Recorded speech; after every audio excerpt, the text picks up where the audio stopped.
نظر کے لیے عربی زبان میں لفظ عین آتا ہے، العین، آن یعین اسے ماخوذ ہے، اور یہ اس وقت بولتے ہیں جب کوئی کسی کو اپنی نظر لگا دیتا ہے۔ اس کی اصل حقیقت یہ ہوتی ہے کہ نظر لگانے والا کسی چیز کو پسند کرتا ہے، پھر اس کے نفس کی جو کیفیت ہوتی ہے، یعنی اس کے جو دل کی حالت ہوتی ہے، وہ اس کا پیچھا کرتی ہے۔ یعنی دیکھنے والا کسی چیز کو پسند کرتا ہے، اس کے دل کو اچھی لگتی ہے، اچھی لگنے کے بعد وہ اپنے دل میں کیا محسوس کرتا ہے؟ خوشی محسوس کرتا ہے، تعجب محسوس کرتا ہے، حسد محسوس کرتا ہے، دکھی ہوتا ہے، خوش نہیں ہوتا۔ تو یہ کیفیت اس نظر کے ذریعے اس چیز پر جا کر اثر انداز ہوتی ہے، اور اس کے مطابق اس کو پھر تکلیف پہنچتی ہے یا فائدہ ہوتا ہے۔ نظر کا اثر شعاع کی طرح ہے، جیسے سورج ہے تو سورج کی شعائیں ہوتی ہیں، ریز ہیں، وہ ہم تک پہنچتی ہیں تو وہ ہمارے جسم پر اثر کرتی ہیں۔ حتیٰ کہ لیٹلی ایک شخص کا کہنا یہ ہے کہ اگر ہر روز کوئی شخص صبح 6 بجے سے لے کر 9 بجے کے بیچ میں سورج کی شعاؤں کو دیکھے، یعنی کہ سورج کو دیکھے، سورج کی شعاؤں کو دیکھے صرف 30 سیکنڈ کے لیے، تو وہ شعائیں اس کی آنکھوں کے راستے اس کے برین تک پہنچتی ہیں، یعنی وہ روشنی برین تک پہنچتی ہے، اور پھر برین کے وہ اسے ٹریگر ہوتے ہیں جس سے جسم میں کینسر سیلز جو ہیں وہ مرتے ہیں۔ یعنی ایک قدرتی علاج ہے یہ، لیکن عام طور پر کیا ہوتا ہے، لوگ اس وقت سو رہے ہوتے ہیں، اور اگر جاگ بھی رہے ہوتے ہیں، سردیوں میں تو خیر 9 بجے سورج ہی نکل رہا ہوتا ہے، یا بادل ہی ہوتے ہیں، نظر نہیں آتے۔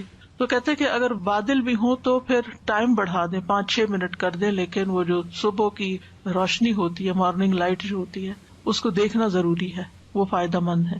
اب ہے تو وہ روشنی، لیکن وہ روشنی آپ کے اندر جا رہی ہے تو آپ کے اندر کو بھی متاثر کر رہی ہے، آپ کے لیے صحت کا باعث بن رہی ہے۔ تو اسی طرح جو چیزیں نگاہ کے ذریعے ہمارے جسم کے اندر جاتی ہیں، وہ چیزیں ہماری شخصیت پر، ہمارے جسم پر، ہماری روح پر، ہمارے دل پر اثر انداز ہوتی ہیں، اور ہم عام طور پر اس کو سمجھتے نہیں ہیں۔ تو نظر لگانے والے کی آنکھ سے ایسی شعاع نکلتی ہے، ایسی ریز نکلتی ہیں جو نشانہ بننے والے کو نقصان دیتی ہیں۔ اب تو آپ دیکھیں مائکرو ویو میں بھی چیز جل جاتی ہے، صرف کیا ہے اس کے اندر، کوئی آگ تو نہیں لگی ہوئی، ریز ہیں، انویزیبل ریز ہیں۔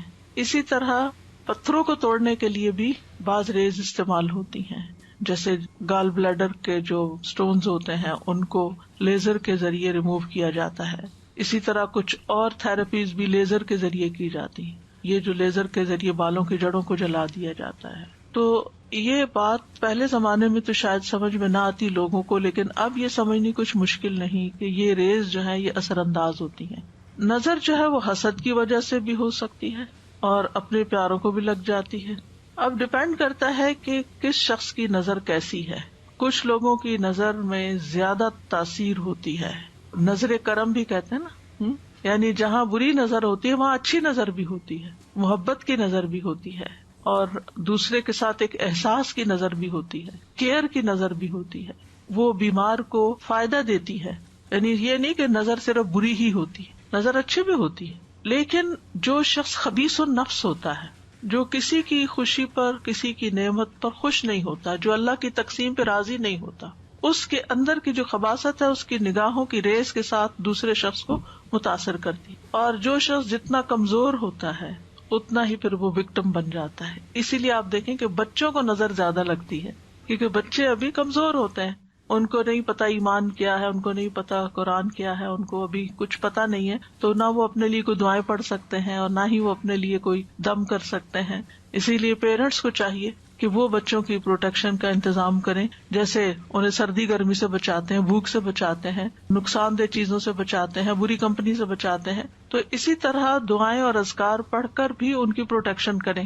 حضرت ابراہیم علیہ السلام اپنے دونوں بیٹوں کے لیے دعا پڑھا کرتے تھے، اعوذکما بکلمات اللہ التامات من کل شیطان وہامۃ ومن کل عین لامۃ۔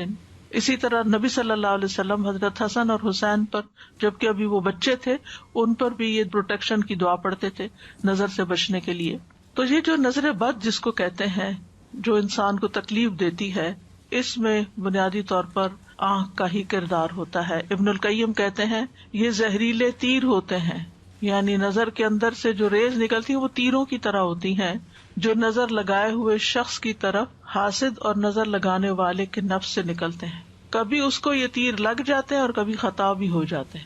ضروری نہیں کہ ہر حاسد اور نظر لگانے والے کی آنکھ سے جو نکل رہا ہے وہ دوسرے کو نقصان بھی دے. باذن اللہ ہوتا ہے. ایک ہی شخص ہوتا ہے 10 لوگوں کو دیکھتا ہے مگر ایک کو لگتی ہے نظر, سب کو نہیں لگتی. خوش ہو کے یعنی دوسروں کے لیے ہمدردی اور خیرخواہی رکھتے ہوئے کسی کو دیکھے گا تو انشاءاللہ فائدہ بھی ہوگا, کیونکہ بنیادی طور پر نگاہ اور دل کا بہت گہرا تعلق ہے. تو دل کے اندر سے دل کی جو کیفیت ہوتی ہے وہ ٹرانسفر ہوتی ہے نگاہ کے ذریعے, نظر کے ذریعے دوسرے شخص پر, یعنی وہ دوسرے کو جا کے متاثر کرتی ہے, دوسرے کو جا کے لگتی ہے. تو اسی لیے تزکیے کا حکم ہے. اگر تزکیہ نہیں ہے اور لوگوں کے لیے دلوں میں نفرت ہے, حسد ہے, تو پھر اسی طرح کی نگاہ بھی ہوگی, ویسے ہی آپ دوسروں کو دیکھیں گے بھی اور دوسرے پھر اسی طرح کے ان کے اندر جذبات آپ کے لیے بھی پیدا ہوں گے. اور تو بہرحال نظر کا لگنا جو ہے یہ برحق ہے.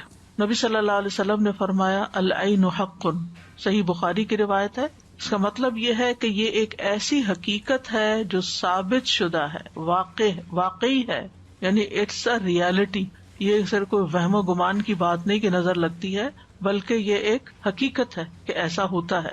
کفار اپنی نگاہوں کے ساتھ نبی صلی اللہ علیہ وسلم کو دعوت و تبلیغ کے کام سے روکنا چاہتے تھے, جس کا ذکر سورۃ القلم میں آتا ہے. وَإِن يَكَادُ الَّذِينَ كَفَرُوا لَيُزْلِقُونَكَ بِأَبْصَارِهِمْ لما سمعوا الذکر ویقولون انہ لمجنون.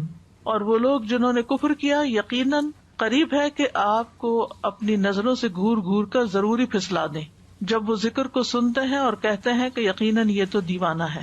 یعنی وہ آپ کو ایسی نفرت بھری نگاہوں سے دیکھتے تھے جب وہ آپ کو قرآن پڑھتے ہوئے سنتے تھے کہ آپ پڑھنا روک دیں کسی طرح, یعنی اپنی نظروں سے آپ کو نقصان پہنچائیں. وہ تو اللہ تعالیٰ کی حفاظت تھی تو نقصان نہیں پہنچا سکتے تھے, لیکن ان کا مقصد یہی تھا. اور بالکل ایسے ہی ہوتا ہے کہ اگر آپ کسی سے بات کر رہے ہوں اور دوسرا شخص نفرت سے آپ کو دیکھ رہا ہو یا غصے سے دیکھ رہا ہو تو آپ کو اپنا کانفیڈینس بعض اوقات لوز کر جاتے ہیں. حالانکہ وہ کہہ کچھ نہیں رہا ہوتا, لیکن صرف اس کے دیکھنے کا انداز ایسا ہوتا ہے جس کو گھورنا کہتے ہیں بعض اوقات, تو وہ یعنی آپ کو آپ کی بات سے ہٹا دیتا ہے, یا آپ کی کنوکشن لوز ہو جاتی.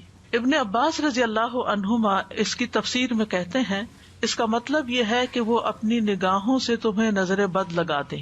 ابن کثیر کہتے ہیں اس میں اس بات کی دلیل ہے کہ اللہ عز و جل کے حکم سے نظر کا لگ جانا اور اس کی تاثیر کا پیدا ہو جانا برحق ہے.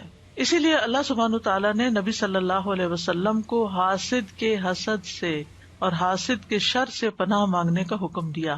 وَمِن شَرِّ حَاسِدٍ اِذَا حَسَدَ. تو عام طور پر جو نظر لگتی ہے وہ حاسد کی ہوتی ہے جو آپ کی نعمت پر خوش نہیں ہوتا.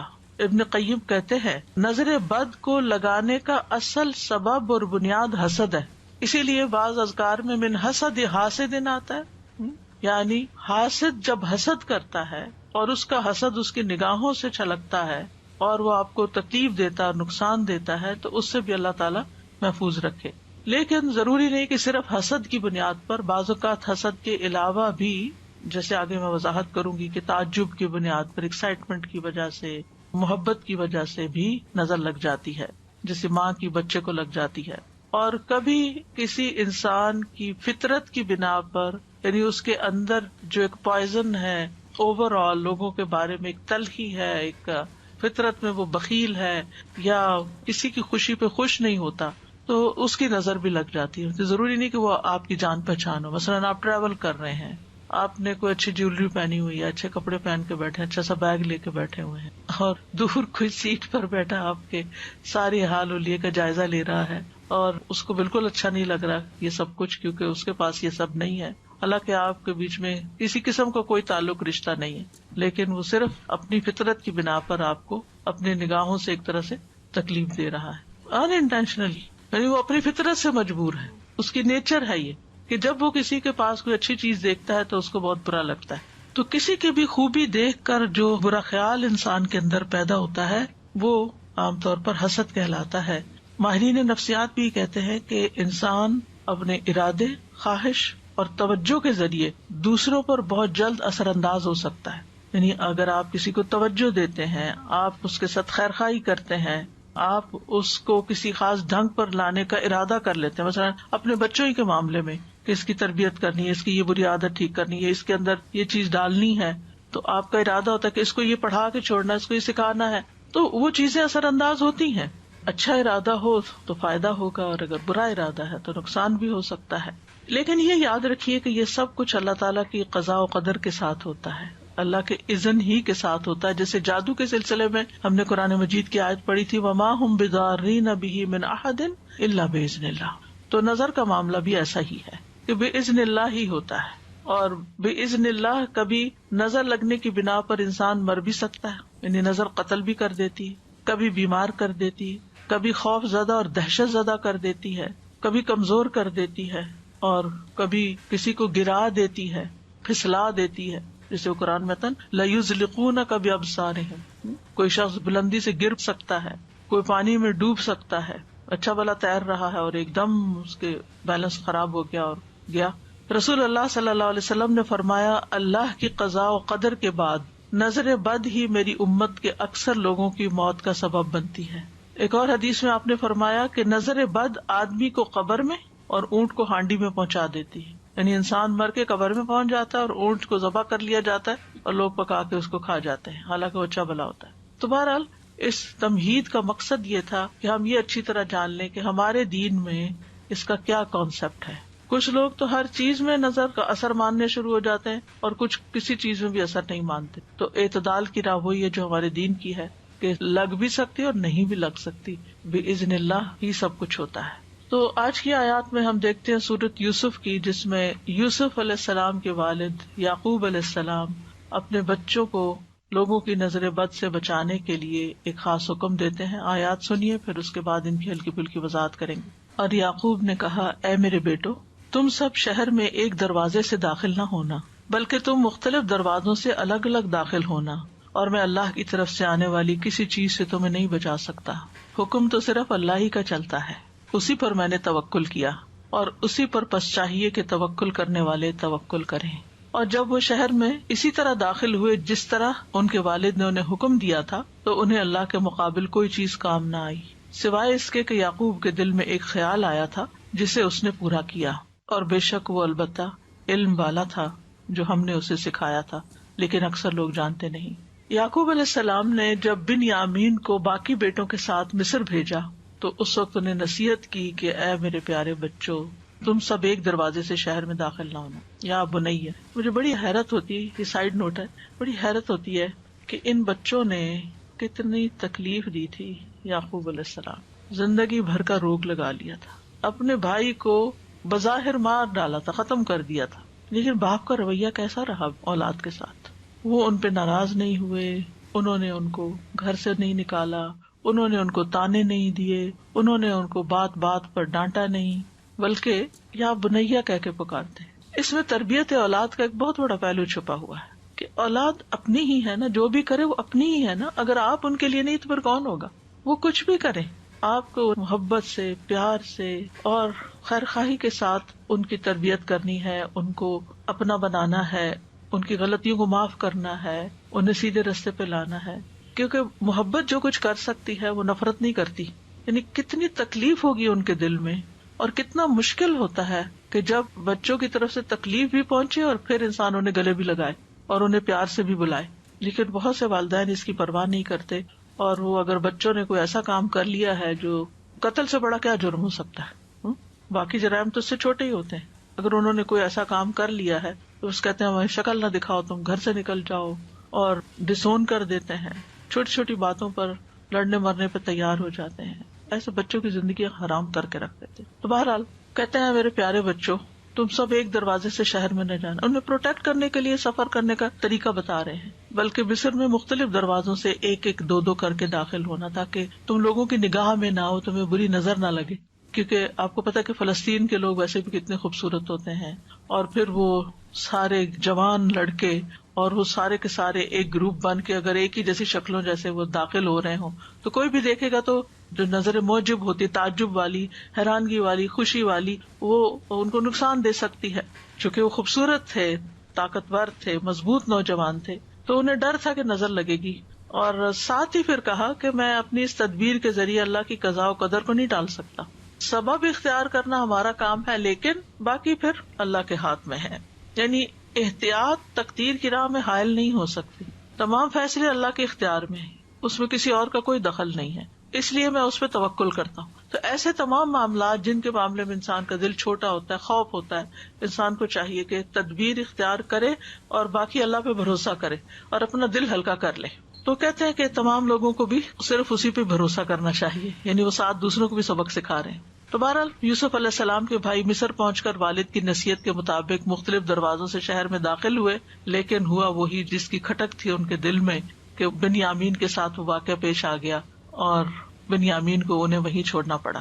وقال یا بنی لا تدخلوا من باب واحد وادخلوا من ابواب متفرقہ، اے بچوں ایک دروازے سے نہیں مختلف دروازوں سے داخل ہونا. وما اغنی عنکم من اللہ من شیء ان الحکم الا للہ علیہ توکلت وعلیہ فلیتوکل المتوکلون. یعنی انسان اپنا مطلوب اور مقصود توکل کے ذریعے حاصل کر سکتا ہے. وَلَمَّا دَخَلُوا مِنْ حَيْثُ أَمَرَهُمْ أَبُوهُمْ مَا كَانَ يُغْنِي عَنْهُمْ مِنَ اللَّهِ مِنْ شَيْءٍ. تو پھر جب وہ اسی طریقے پہ داخل ہوئے جس پہ ان کے والد نے انہیں گائیڈ کیا تھا، لیکن وہ تدبیر ان کے کام نہ آئی. إِلَّا حَاجَةً فِي نَفْسِ يَعْقُوبَ قَضَاهَا، مگر یہ ایک ایسی ایک ضرورت تھی، ایک حاجت تھی، ایک تڑپ تھی جو یعقوب علیہ السلام کے دل میں تھی کہ جس کو انہوں نے پورا کیا تھا. یعنی ایک خیال تھا جو انہوں نے بیان کر دیا، اور ان کا خیال ایسا ویسا نہیں تھا. وَإِنَّهُ لَذُو عِلْمٍ لِمَا عَلَّمْنَاهُ، وہ ہمارے دیے ہوئے علم کی بنا پر صاحب علم تھا، اس نے علم کی بنا پر یہ بات کہی تھی. یہ ہے اہم نقطہ کہ ان کو پتا تھا کہ نظر لگتی ہے، اور انہوں نے علم کی بنا پر ہی تدبیر اختیار کی تھی، اور علم کی بنا پر یہ کہا تھا کہ اللہ کی تقدیر کو میں نہیں ٹال سکتا، اور علم کی بنا پر ہی کہا تھا کہ توکل کرنا. اور ساتھ ہی کہتے وَلَٰكِنَّ أَكْثَرَ النَّاسِ لَا يَعْلَمُونَ، اللہ تعالیٰ فرماتے کہ اکثر لوگ یہ حقیقت جانتے نہیں کہ اللہ پر بھروسہ کرنے کا مطلب نہیں سمجھتے، اور وہ سمجھتے کہ پھر کوئی تدبیر اختیار نہیں کرنی چاہیے. بھروسہ کرے لیکن اسباب بھی اختیار کرے. تو ان آیات سے جو بات خاص طور پر پتہ چلتی ہے وہ یہ ہے کہ نظر بد کا وجود ہے، اور اس سے بچنے کے لیے اسباب اختیار کرنے چاہیے، تقدیر پر بھی یقین رکھنا چاہیے، خالص توحید کی طرف توجہ دینی چاہیے. وما اغنی عنکم من اللہ من شیء، میں پیغمبر ضرور ہوں لیکن اللہ کے فیصلے میرے ہاتھ میں نہیں ہیں، اللہ کی تقدیر سے میں تمہیں نہیں بچا سکتا. سبحان اللہ، پیغمبر کہہ رہے پیغمبر نہ دنیا میں لوگوں کو برے انجام سے بچا سکتے ہیں اور نہ آخرت میں بچا سکتے، ان کا کام پیغام پہنچانا ہے بس. اور زندگی کا ایک اہم اصول ہمیں پتہ چل رہا ہے کہ اگر ہمیں اپنے روزمرہ کی زندگی میں کسی چیز کا خطرہ محسوس ہو رہا ہو تو اس کے بارے میں ہمیں محتاط رہنا چاہیے، لیکن اس کے ساتھ ساتھ زندگی روکی تو نہیں جا سکتی. احتیاط کا مطلب سفر روک دینا نہیں ہوتا. مثلاً آپ کو کہیں پہنچنا ہے اور آپ کو ڈرائیونگ کرنی ہے اور آپ کو ڈر بھی لگتا ہے کہ کہیں ایکسیڈنٹ نہ ہو جائے، تب آپ کو میں احتیاط کر رہی ہوں، گھر میں بیٹھ رہی ہوں کہ ڈرائیو کیا تو ایکسیڈنٹ ہو سکتا ہے اس لیے میں نہیں نکل رہی. نہیں، آپ احتیاط کریں لیکن اپنا کام بھی کریں اور پھر معاملہ اللہ کے سپرد کر دیں. تو بہرحال یہ تھا نظر بد کے بارے میں قرآن سے جو حکم ہمیں ملتا ہے یا واقعہ ہمیں ملتا ہے، اور اسی طرح جو نبی صلی اللہ علیہ وسلم کے ساتھ کفار معاملہ کر رہے تھے. تو ان ساری باتوں سے یہ پتہ چلتا ہے کہ بہرحال نظر بد کا ایک وجود ہے اور یہ لوگوں پر اثر انداز ہوتی ہے. اب اس کی کچھ قسمیں ہیں. پہلی ہے مخلوق کے اعتبار سے نظر کی اقسام. مخلوق کے اعتبار سے، جس میں انسانوں کی بھی نظر لگتی ہے، جنوں کی بھی لگتی ہے، جانوروں کی بھی لگتی ہے. جی، انسانی نظر، جناتی نظر اور حیوانی نظر. انسانی نظر میں ام سلمہ سے مروی ہے کہ ان کے گھر میں ایک لڑکی دیکھی گئی جس کے چہرے پہ کالے دھبے پڑ گئے تھے. تو نبی صلی اللہ علیہ وسلم نے دیکھ کے فرمایا اس پہ دم کرو کیونکہ اسے نظر لگ گئی ہے، یعنی اس کا رنگ خراب ہو گیا ہے. پھر جنات کی نظر، جیسے انسان نظر لگاتے ہیں ایسے جن بھی انسانوں کو دیکھتے ہیں.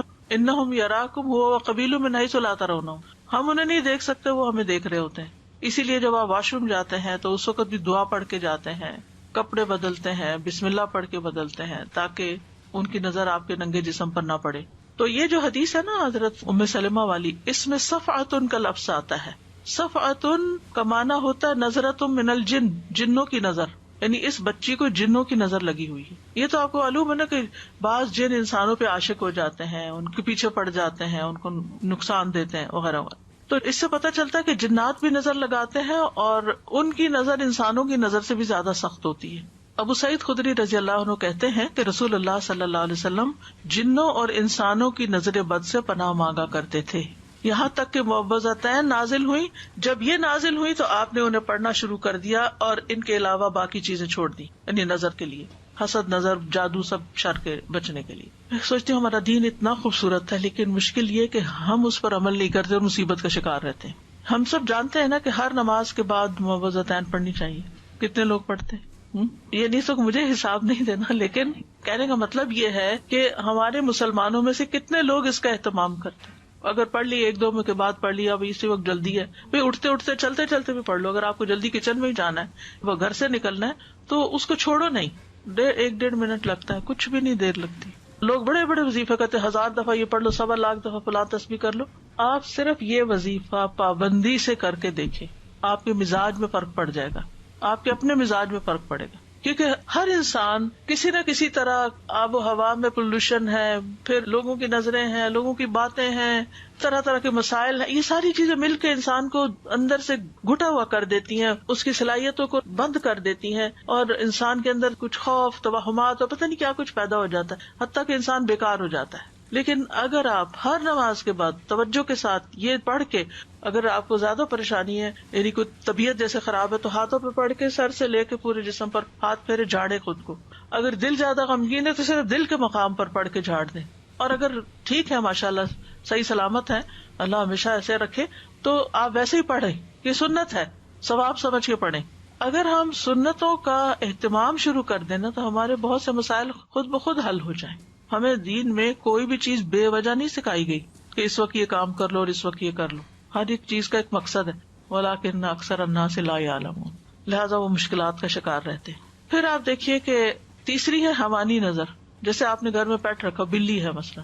اچھا، اب یہ ہے آپ خود کھانا کھا رہے ہیں، اب بلی آ ہوئی بیٹھ کے دیکھ رہی ہے، تو آپ دیکھیں کہ ان کو تو دکھ ہوگا کہ مجھے کیوں نہیں دے رہے، مجھے تو ایک بدمزہ کھانا دے دیتے ہیں اور خود مزے مزے کے خوشبو والے کھانے کھاتے ہیں. تو اسی طرح کو طوطا، کبھی طوطا چشم سنا ہے؟ طوطا رکھا ہوا آپ نے گھر میں، تو وہ آپ کو گھور گھور کے دیکھ رہا ہے. تو ان کی نظروں کا بھی شر ہوتا ہے جب وہ آپ سے ناراض ہوتے ہیں. مرغیاں رکھی ہوئی ہیں یا اور اسی طرح کے جانور ہو سکتے ہیں، تو ان سب کو بھی خوش رکھنا اور ان کے بھی شر سے محفوظ رہنا جو ہے وہ بھی ایک کام ہوتا ہے. کچھ لوگ کتا پال لیتے. ہم نے کبھی سوچا کہ کیوں منع کیا کہ کتا اندر نہ رکھو؟ کوئی وجہ ہوگی نا، کوئی اس کا نقصان یا شر ہوگا نا جس کی وجہ سے ہمیں منع کیا گیا. لعاب دہن کا تو ہم سب کو پتا ہی ہے کہ اس کے اندر ایسی چیزیں ہیں کہ جو نقصان دیتی ہیں، لیکن اس کے علاوہ اس کی نگاہوں کا بھی شر ہو سکتا ہے، اور یہ بھی اس کی فطرت کہ ہو سکتا ہے کسی وقت وہ غصے میں آ جائے اور آپ ہی کو چیٹ پھاڑ کرے. تو یعنی کہ آرگیومنٹ ہر وقت نہیں کرنی چاہیے. یہ کیوں منع کر دیا، ہمارے دین میں تو یہ بھی منع ہے اور وہ بھی منع ہے، زندگی مشکل ہے. بھئی کوئی تمہارے ہی فائدے کے لیے منع ہے. جو چیزیں منع ہے ان کو اللہ نے اس لیے نہیں بنایا کہ تم اپنا گھر میں رکھو ان کو، انہیں کسی اور کام کے لیے بنایا. بہرحال تو دوسرا ہے تاثیر کے اعتبار سے نظر کی اقسام، جس میں ایک خوشی یا تعجب والی نظر ہوتی ہے. جیسے آپ اپنے بچے کو دیکھتے ہیں کہ ماشاءاللہ بہت اچھا ہے، پیارا ہے، اور آپ کی ہر بات مان لیتا ہے، نماز بھی پڑھ لیتا ہے اور بھی کام کرتا جا رہا ہے، تو آپ بہت خوش ہو جاتے ہیں اس سے. اور یکا یک بگڑ کے بیٹھ جاتا ہے، نمازیں چھوڑ دیتا ہے، غلط سلط کام کرنے لگتا ہے، تو آپ کو سمجھ نہیں آتی کہ اس کو کیا ہو گیا. کئی ماؤں کو آپ نے کہتے ہوئے سنا گا یہ میرا بچہ سب سے شریف بچہ تھا اور یہی مجھے سب سے زیادہ ستا رہا ہے. تو اس میں ایک وجہ ہو سکتی ہے کہ یعنی نظر لگی ہوئی، اور آپ ہی کی اپنی لگی ہوئی. وہ حسد کی نظر نہیں ہوتی، وہ پیار کی نظر اور تعجب کی نظر، خوشی کی نظر. کیونکہ آپ نے جب دیکھا تو اللہ کا نام نہیں لیا، بارک اللہ نہیں کہا، کوئی دعا نہیں دی، الحمدللہ نہیں کہا. کیونکہ جب ہمیں نعمتیں اوپر تلے ملنے لگتی ہیں نا، تو ہم سمجھتے ہیں کہ یہ ہماری کوششوں کا نتیجہ ہے، یا ہمیں الحمدللہ کہنے کی توفیق نہیں اس وقت ہوتی، یا بارک اللہ نہیں کہتے، یا لا حول ولا قوت، ماشاء اللہ نہیں کہتے. وہ باغ والے کا قصہ سورۃ الکہف میں آتا ہے نا، تو اللہ تعالیٰ فرماتے ہیں وَلَوْلَا إِذْ دَخَلْتَ جَنَّتَكَ قُلْتَ مَا شَاءَ اللَّهُ لَا قُوَّةَ إِلَّا بِاللَّهِ إِن تَرَنِي أَنَا أَقَلَّ مِنْكَ مَالًا وَوَلَدًا. جب تو اپنے باغ میں داخل ہوا تو نے یہ کیوں نہ کہا ما شاء اللہ لا قوت الا باللہ. اپنا باغ ہے، اپنا گھر ہے. کبھی ایسا ہوتا ہے نا کہ آپ سارا گھر خوب صاف کر لیتے ہیں، چمک اٹھتا ہے، آپ ہر چیز نئے سرے سے جگہ بدل کے رکھتے ہیں، تو ایسا لگتا ہے کہ نئے گھر میں آ گئے. تو اس وقت ہم دیکھا میں نے کتنی محنت کی، دیکھا میں جب دل خوش ہو تو ماشاء اللہ کہیں. اپنا گھر دیکھ کے بھی ماشاء اللہ کہیں، اپنی شکل دیکھ کے ماشاء اللہ کہیں اگر بہت اچھی لگ رہی. اکثر لوگوں کو شکوہ ہی رہتا ہے. پھر اسی طرح محبت کرنے والے کی نظر لگنا. ابن حجر کہتے ہیں نظر کبھی خوشی اور تعجب کی صورت میں بھی لگ جاتی ہے، اگرچہ وہ حسد کے بغیر ہی کیوں نہ ہو، اگرچہ وہ کسی محبت کرنے والے کی طرف سے ہو، اگرچہ وہ کسی نیک آدمی کی طرف سے ہو. اور اگر کسی آدمی کو کوئی چیز اچھی لگے تو اس کو فوراً اس چیز کے لیے برکت کی دعا کرنی چاہیے جو اس کو اچھی لگی ہے، یہ اس کی طرف سے دم ہو جائے گا. یعنی کسی نے کوئی اچھی بات کہی، کوئی اچھا کام کیا، فوراً کہیں بارک اللہ فیکم، اللہ تمہیں برکتیں دے، تاکہ وہ جو اچھا کر رہا ہے نا اس میں اور اضافہ ہو جائے، یہ نہ ہو کہ وہ پہلا بھی ہاتھ سے جائے. پھر ہے حسد کرنے والے کی نظر. یہ جو نظر بد ہے یہ حاسد اور خبیث نفس سے نکلتی ہے، اس کا مالک بھی خبیث ہوتا ہے، ایسی نظر والا. اور اس میں اصل میں نعمت کے ختم ہونے کی خواہش ہوتی ہے جو اللہ نے محسود کو دی ہے. جیسے اہل کتاب نبی صلی اللہ علیہ وسلم سے حسد رکھتے تھے اور کیا چاہتے تھے، لو یردونکم من بعد ایمانکم کفارا حسدا من عند انفسہم من بعد ما تبین لہم الحق. یعنی وہ کیا چاہتے ہیں کہ تمہارے ایمان کے بعد پھر سے تمہیں کافر بنا دیں اپنے دلوں کے حسد کی وجہ سے، اس کے بعد کہ حق ان کے لیے خوب واضح ہو چکا ہے. پھر ایک ہے بیمار کر دینے والی نظر، اور یہ وہ نظر ہے کہ جس کے لگنے سے انسان کے اندر جسمانی بھی اور روحانی بیماریاں پیدا ہو سکتی ہیں. نبی صلی اللہ علیہ وسلم نے فرمایا، بے شک نظر بد آدمی کو اللہ کے حکم سے دیوانہ کر دیتی ہے، مجنون کر دیتی ہے، نفسیاتی مریض بنا دیتی ہے. پھر ہے العین المعطلہ متلفہ، کسی خاص عضو کو بیکار کر دینے والی نظر. یعنی جسم کا کوئی حصہ بہت خوبصورت کسی کو لگ رہا ہے اور وہ دیکھتا ہے تو وہ حصہ کام کرنا چھوڑ دیتا ہے، شل ہو جاتا ہے یا بیکار ہو جاتا ہے. پھر آگ والی نظر، مہلک نظر، اور یہ وہ قسم ہے کہ جس کو لگتی ہے اس کے اوپر فوری شدید ترین اثر ہوتا ہے. اسمائی کہتے ہیں، میں نے ایک آدمی کو دیکھا، اس کی نظر بہت کثرت سے لگتی تھی. اس نے کسی گائے کے متعلق سنا کہ اس کو اس کے دودھ کی دھار کا نکلنا اچھا لگا، تو اس نے کہا ان میں سے کون سی گائے ہے؟ تو انہوں نے اس گائے سے توریہ کرتے ہوئے کہا کہ فلاں گائے ہے. کوئی اور گائے بتا دی، وہ دودھ والی نہیں بتائی کہ اس کو نظر نہ لگ جائے. ہوا یہ کہ دونوں ہی ہلاک ہو گئی، دودھ والی بھی دوسری بھی. میں نے اسمائی سے یہ بھی کہتے ہوئے سنا، جب میں کوئی ایسی چیز دیکھتا ہوں جو مجھے اچھی لگتی ہے تو محسوس کرتا ہوں کہ میری آنکھوں سے ایک تپش حرارت نکلتی ہے، آنکھ میری گرم ہو جاتی ہے. اپنی فیلنگ، یعنی ان کو یہ تھا کہ میری نظر لگ جاتی ہے. تو بعض اوقات کسی کو نہیں پتا کہ اس کی نظر لگتی ہے یا نہیں، لیکن بعض لوگوں کو خود محسوس ہو جاتا ہے کہ دیکھنے کے بعد اس کی آنکھیں جیسے جلن سی ہونے لگتی ہے نا آنکھوں میں، اس طرح کی کیفیت پیدا ہو جاتی ہے. جی السلام علیکم استاذہ جی. ایک صاحبہ خود کہتی ہیں کہ میری نظر بہت پتھر پہاڑ ہے تو مجھ سے سنبھل کے رہنا. تو ریئلی ان کو دیکھ ان کو فیل ہوتا ہے، بلکہ جب وہ کچھ بھی ایسے دیکھتی ہیں سب نے محسوس کیا ہے کہ نظر لگتی ہے ان کی، کیونکہ ان کے یہاں ایک ایکویریم تھا اور وہ فش بہت پھل پھول رہی تھی اچھی بہت. تو کہنے لگی کہ میں نے اس کو بولا بس تم جو ہے نا بہت کھا لیا تم نے، تم بہت زیادہ اچھی ہو رہی ہے تو صبح مر جانا. اور یقین کریں وہ صبح فش ختم ہو گئی. اور ایک دن وہ آئی اور انہوں نے کہا وہ تمہارے گلاس کتنے پیارے ہیں، لیکن ماشاءاللہ نہ میں کہہ سکی، بھول گئی. اور تو صبح میں وہ دونوں گلاس جب ڈش واشر سے نکالے اسی کونے سے جہاں انہوں نے کہا تھا نا اس کے کونے کتنے پیارے ہیں جو اوپر کی، وہ دونوں ٹوٹے ہوئے تھے. تو ماشاء اللہ کہنا بہت بہت ضروری، اگر وہ نہیں کہہ رہی تو خود کہنا ضروری ہے. اب نظر لگنے کی وجوہات کیا ہوتی ہیں؟